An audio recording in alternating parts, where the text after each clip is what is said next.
Hello बच्चों, 8वीं कक्षा के व्याकरण की कक्षा में आप सभी का स्वागत है। तो आज हम जो है, मैंने कल आपको पीडीएफ ही भेजा था इसका। आज हम व्याकरण का जो है दूसरे पार्ट के बारे में पढ़ेंगे, जिसका शीर्षक है वर्ण विचार। वर्ण विचार में जो है हम आज मुख्यतः जो है स्वर पे ज़्यादा चर्चा करेंगे। तो मैं थोड़ा सा जो है वर्ण में आपको समझाना चाहूँगा। वर्ण तो आपको पता ही है। जैसे आप वर्ण को जो है भाषा की ओर सबसे छोटी इकाई है जिसके कोई टुकड़े ना किए जा सके, जैसे अ, आ, ई, क, ख, ग इत्यादि। वर्ण की विशेषताएं होती है। वर्ण एक स्वतंत्र ध्वनि होती है। वर्ण भाषा की लघुतम इकाई होती है। वर्ण के टुकड़े संभव नहीं होते हैं। वर्ण ध्वनि का लिखित रूप है। वर्णों को अक्षर भी कहा जाता है। वर्णों के सार्थक मेल से शब्द बनते हैं। ये क्या है, वर्ण की विशेषता है। और अगर हम इसको हम परिभाषित करें, यानी वर्ण को अगर हम वर्ण की परिभाषा अगर हम लिखना चाहे तो हम लिख सकते हैं भाषा की सबसे छोटी इकाई जिसके कोई टुकड़े ना किए जा सके, उसे वर्ण कहते हैं।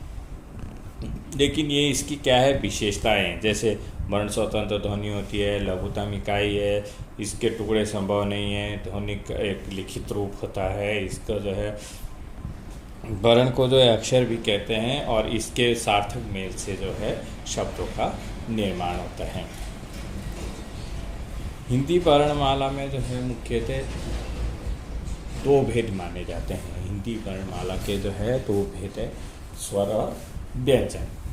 ये आपने प्रीवियस क्लासेस में भी पढ़ा होगा। इन सब चीज़ों के बारे में आपको पता ही है कि हिंदी वर्णमाला के दो भेद होते हैं, स्वर और व्यंजन। तो आज हम जो है स्वर पे जो है थोड़ा सा डिस्कशन करेंगे।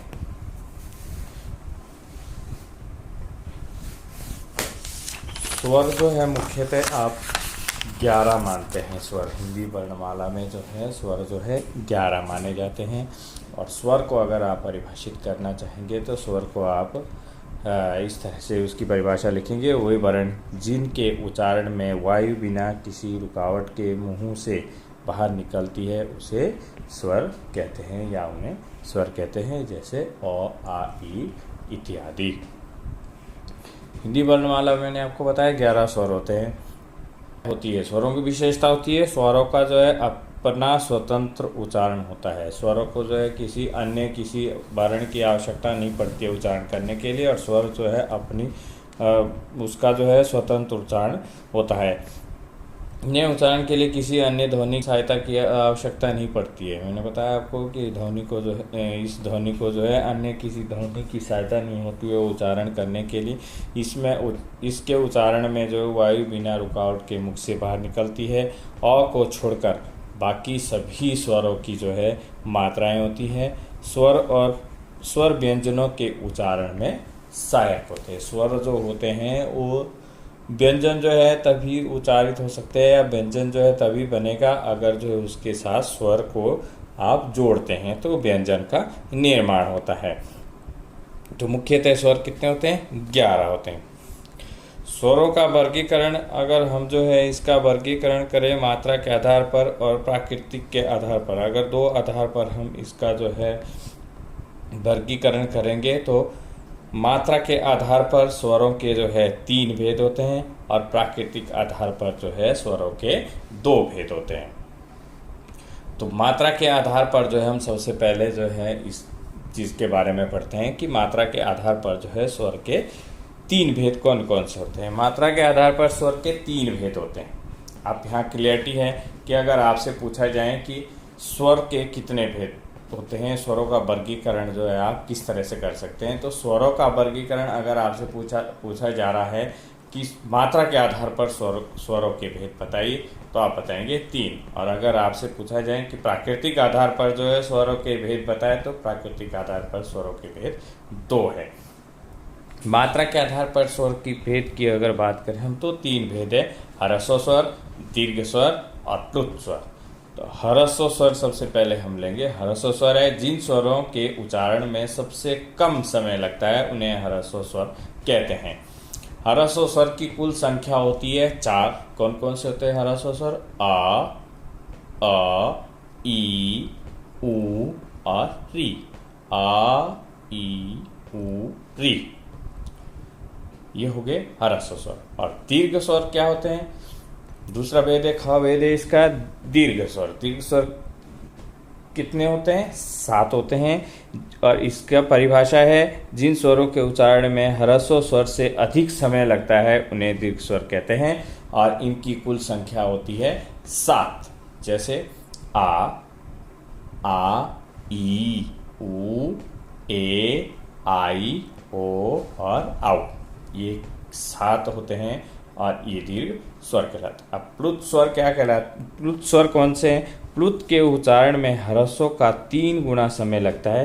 प्लुत स्वर के आगे 3 का अंक लिखने की परंपरा रही है, किंतु अब हिंदी में पर्याय प्लुत का प्रयोग समाप्त हो गया है। हिंदी भाषा में अब जो है प्लुत स्वर जो है प्रयोग नहीं करा जाता है। ये जो है केवल संस्कृत भाषा में प्रयोग करा जाता है। जैसे आप लिखते हैं ओम, हरिओम, इस तरह के जो शब्द जो लिखे जाते हैं उसमें जो है 3 की जो आपकी हिंदी भाषा जो आपकी संस्कृत लैंग्वेज है, हिंदी भाषा में आप बोलेंगे कि 3 जो है आप जिस तरह से लिखते हैं उस तरह से जो उसमें 3 बीच में जो लिखा जाता है, हरिओम, ओम, इस तरह से जो है लिखा जाता है। तो ये प्लुत स्वर है। प्राकृतिक आधार पे जो स्वरों की अगर बात करें हम, तो प्राकृतिक आधार पे स्वरों के जो है 2 भेद हैं। वह है कौन कौन से हैं? एक है मूल स्वर और दूसरा है संयुक्त स्वर। मूल स्वर है वे स्वर जो 2 या 2 से अधिक स्वरों से मिलकर बने हैं, ये मूल स्वर होते हैं। जैसे अ, आ, ई, उ, री, ए और ओ। ये जो है ये क्या है? मूल स्वर है। कौन कौन से हैं? अ, आ, ई, उ, री, ए और ओ। इनकी संख्या होगी 9।